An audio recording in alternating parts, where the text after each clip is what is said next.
Hello साथियों, welcome to शिक्षा empire UGC net. मैं अली एक बार फिर से आप सभी का स्वागत करता हूं आपके अपने परिवार शिक्षा एम्पायर यूजीसी नेट में।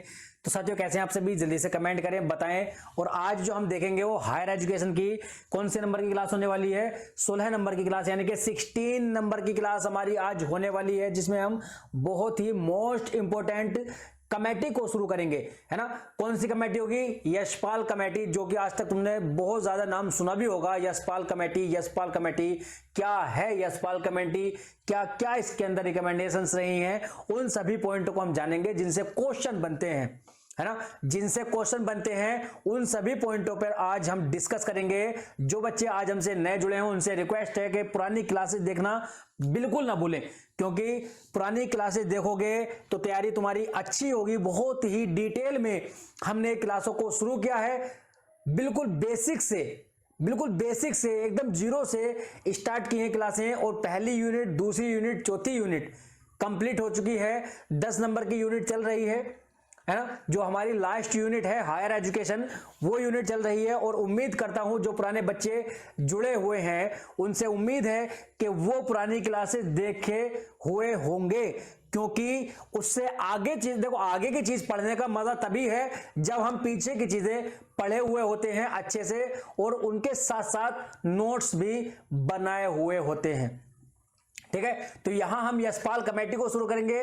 जल्दी से जल्दी अपने सभी दोस्तों तक इस क्लास को शेयर करो, ताकि वो लोग भी बिल्कुल फ्री ऑफ कॉस्ट अपने साथ पढ़ सकें, अपनी तैयारी बेहतर कर सकें। ठीक है, एकदम फ्री ऑफ कॉस्ट बिल्कुल कंटेंट दिया जा रहा है, डिटेल में कंटेंट है, बिल्कुल एक सीक्वेंस में क्लास 1, क्लास 2, क्लास 3, इस तरह से तुम्हें क्लासें मिल रही हैं।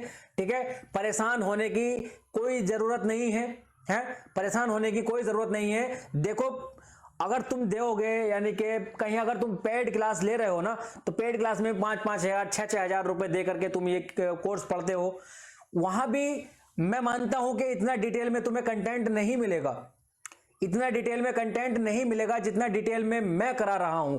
ठीक है, तो उम्मीद करता हूं अपने भाई का, अपने दोस्त का, अपने साथी का, अपने गुरु का, जो तुम बेहतर समझो, अपने दोस्त का, अपने भाई का साथ नहीं छोड़ोगे, उसे हमेशा सपोर्ट करोगे। बस तुम्हारे सपोर्ट की जरूरत है। कंटेंट कहां से लाना है, कैसा लाना है, वो मेरी जिम्मेदारी है ना, वो मेरी जिम्मेदारी है। साथ में मेहनत करना तुम्हारी जिम्मेदारी है। बस जिम्मेदारी इतनी निभानी है, ईमानदारी से क्लासों को अटेंड करना है, नोट्स बनाते हुए चलना है, और अपने सभी दोस्तों तक इस क्लास को शेयर करना है।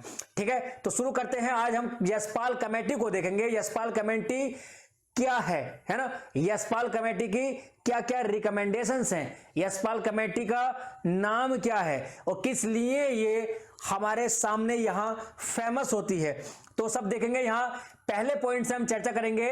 यहां देखो, बच्चे कमेंट करते हैं कि सर नोट्स कैसे बनाएं, नोट्स कैसे बनाएं।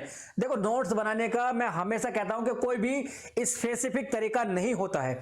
जिसमें तुम्हें बेहतर समझाए, जिसमें तुम्हें अच्छा लगे, जिसमें तुम्हें रिवीजन करने में मजा आए, उस तरह से तुम नोट्स बनाओ। मैं यहां एक चीज दिखा रहा हूं तुम्हें फॉर्मेट टाइप में, कि इस टाइप से अगर तुम्हें बनाना है, डायग्राम टाइप में, कि डायग्राम के थ्रू अगर तुम्हें नोट्स बनाने हैं तो इस तरह से बना लो। अगर तुम्हें डिटेल में लिखना है तो उस तरह से बना लो, जैसा तुम्हें बेहतर लगे। ठीक है, मैं इस तरह से बनाता हूं, मुझे इस तरह से अच्छे लगते हैं, तो मैंने यहां वही तुम्हें फॉर्मेट दे दिया है।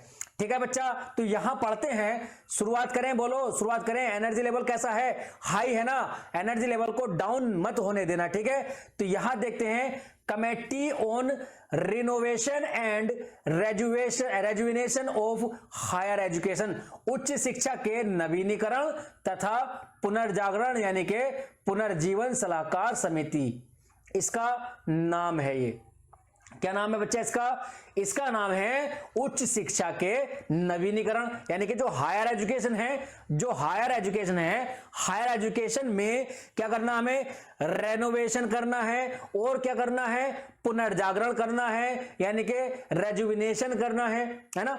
इन दोनों के लिए, इन दोनों को प्रोमोट करने के लिए या डेवलप करने के लिए इस कमेटी को स्टार्ट किया गया था। किसको किया गया था? यशपाल कमेटी को। अब इसको यशपाल कमेटी क्यों कहते हैं? असल में नाम इसका यह है, committee on renovation and rejuvenation on क्या, रेजुविनेशन ऑफ हायर एजुकेशन, है ना। तो ये नाम है इसका, लेकिन इसको यशपाल कमेटी क्यों कहते हैं? क्योंकि इस कमेटी के जो चेयरमैन थे, जो अध्यक्ष थे, वो कौन थे? वो थे चेयरमैन फेमस एजुकेशनलिस्ट, शिक्षाविद। कौन? फेमस एजुकेशनलिस्ट, यानी कि प्रसिद्ध शिक्षाविद, x chairman of UGC. UGC के पूर्व चेयरमैन यानी कि पूर्व अध्यक्ष भी थे और एक फेमस एजुकेशनलिस्ट भी थे। कौन थे? प्रोफेसर यशपाल। कौन थे बच्चा? प्रोफेसर यशपाल। प्रोफेसर यशपाल के सम्मान में ही इस कमेटी को यशपाल कमेटी कहा जाता है। यशपाल कमेटी कहा जाता है और तुमसे सीधा सीधा क्वेश्चन पूछ लेता है, क्योंकि हर कोई बच्चा जानता है यशपाल कमेटी, लेकिन हर कोई इसका नया नाम, जो पूरा नाम है उसको नहीं जानता। वो पूरा नाम क्या है? Committee on renovation and rejuvenation of higher education, या ऑन हायर एजुकेशन, उच्च शिक्षा के नवीनीकरण तथा पुनर्जागरण सलाहकार समिति इसका पूरा नाम है। तो पूरा नाम पूछ लेता है कि इसका यशपाल कमेटी का पूरा नाम क्या है। ठीक है, यहां तक बात हो गई। इसको यशपाल कमेटी क्यों कहा जाता है? इसके जो चेयरमैन थे, इसके जो अध्यक्ष थे इस कमेटी के, कौन थे? Famous educationalist and x chairman of UGC. तो यूजीसी के जो पुराने या पूर्व चेयरमैन थे वो इस कमेटी के भी चेयरमैन बनाए गए थे। अब इसमें रिकमेंडेशंस क्या क्या है बच्चा? रिकमेंडेशंस पे बात कर लेते हैं। करें रिकमेंडेशंस पर। जैसे कि पहली रिकमेंडेशन क्या है? UGC and AICTE, UGC and AICTE को समाप्त करके एनसीएचईआर को लाने की सिफारिश की थी। यानी जो यशपाल कमेटी है, यशपाल कमेटी ने कहा था कि जो यूजीसी है ना, यूजीसी है, एंड जो एआईसीटीई है, एआईसीटी को हम पीछे पढ़ चुके हैं, इसकी जो भी हमारी क्या फुल फॉर्म है, जो इसकी फुल फॉर्म है हमने पिछली क्लासों में बहुत अच्छे से कई बार पढ़ी है। ठीक है, तो कमेंट करके जरूर बताना एआईसीटी की फुल फॉर्म क्या है। ठीक है, बताओगे? बोलो। ठीक है, आगे चलते हैं। तो इसने कहा था, यशपाल कमेटी ने, जो यूजीसी है, जो एआईसीटीई है, इसको समाप्त करो, इनकी जगह पर एनसीएचईआर को लाने की सिफारिश की गई थी कि इसको लाओ। ठीक है, अब इसका नाम क्या है? एन से national commission for higher education and research. क्या है बच्चा? नेशनल, एन से नेशनल, सी से कमीशन, एच से हायर और ई से एजुकेशन एंड रिसर्च।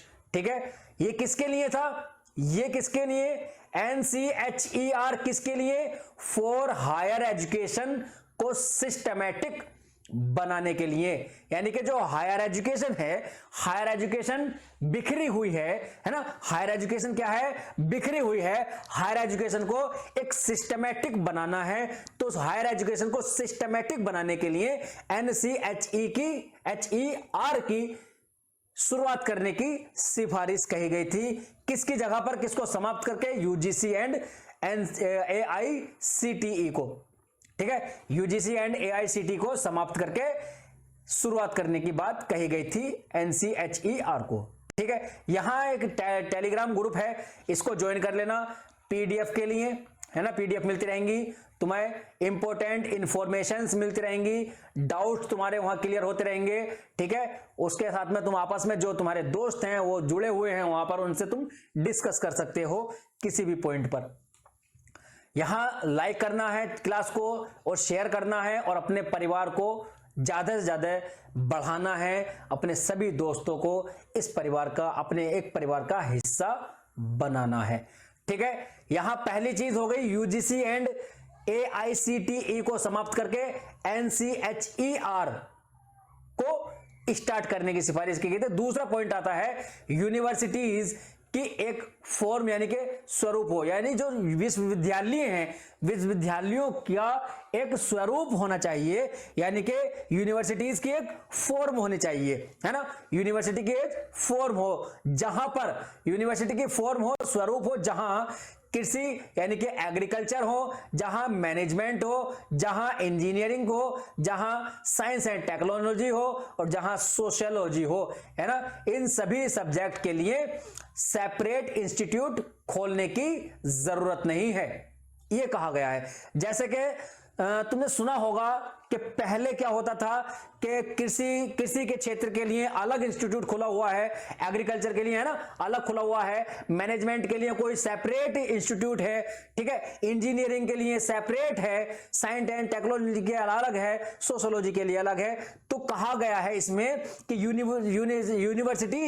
यूनिवर्सिटीज की एक फॉर्म होनी चाहिए, एक ऐसा स्ट्रक्चर बनाना चाहिए जिसमें हर एक सब्जेक्ट को एक ही यूनिवर्सिटी के अंदर पढ़ाया जाए, हर सब्जेक्ट के लिए अलग अलग इंस्टीट्यूट न खोले जाए।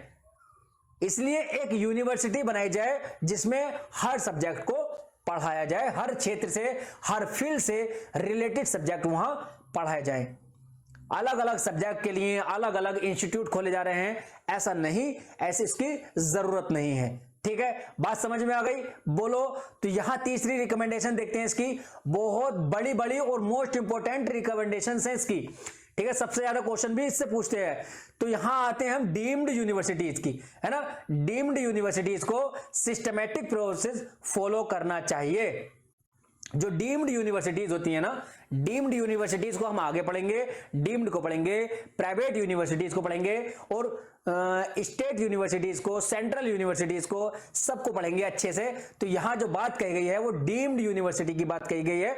जो डीम्ड यूनिवर्सिटी हैं उनको एक क्या करना चाहिए, सिस्टमैटिक प्रोसेस फॉलो करना चाहिए। ऐसा नहीं कि ताकि मनमाने तरीके से ऐसी यूनिवर्सिटी नहीं खोली जा सके, यानी कि जो डीम्ड यूनिवर्सिटीज हैं वो अपने मनमाने से, अपने मनमाने तरीके से, है ना, अपने मनमाने तरीके से कोई भी कहीं भी नहीं खोल दे ऐसी यूनिवर्सिटी। उसको एक सिस्टमैटिक प्रोसेस को फॉलो करना पड़ेगा। मान लो किसी के पास बहुत ज्यादा पैसा है ना, बहुत बड़ा बिजनेसमैन है, उस पर बहुत पैसा है, अब वो चाहे कि यार चल ठीक है मेरे पास जमीन है, बहुत सारी जमीन है और मैं उसमें एक यूनिवर्सिटी खोल दूं, तो ऐसा नहीं कर सकता।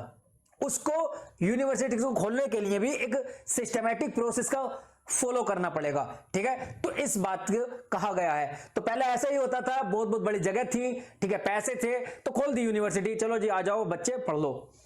अब उस चीज को बंद किया गया है कि मतलब क्या कहा गया है कि जो डीम्ड यूनिवर्सिटीज हैं, जो अपने मनमाने तरीके से अपने पैसे के बदौलत, अपनी जमीन के जगह के बदौलत क्या करते थे, एक यूनिवर्सिटी खोल लेते थे, डीम्ड यूनिवर्सिटी खुल गई और उसमें काम शुरू हो रहा है। लेकिन अब इसमें क्या कहा गया है, जो डीम्ड यूनिवर्सिटीज हैं उनको भी ओपन करने के लिए, स्टार्ट करने के लिए, एस्टेब्लिश्ड करने के लिए एक सिस्टमैटिक प्रोसेस को फॉलो करना पड़ेगा।